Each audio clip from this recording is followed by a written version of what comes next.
तीन मोर पंचतंत्र की कहानी। किसी जंगल में एक समय तीन मोर रहते थे।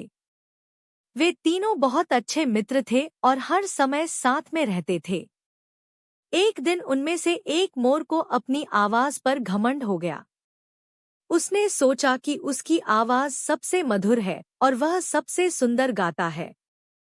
उसने अपने बाकी दोनों दोस्तों से कहा, मेरी आवाज सबसे मधुर है, तुम दोनों मुझसे अच्छा नहीं गा सकते।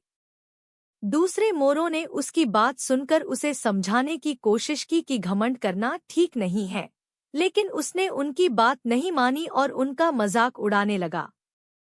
कुछ दिनों बाद जंगल में एक शिकारी आया और उसने मोर की सुंदर आवाज सुनकर उसे पकड़ने की योजना बनाई। शिकारी ने एक जाल बिछाया और उसी मोर को फंसा लिया जो अपनी आवाज पर घमंड कर रहा था।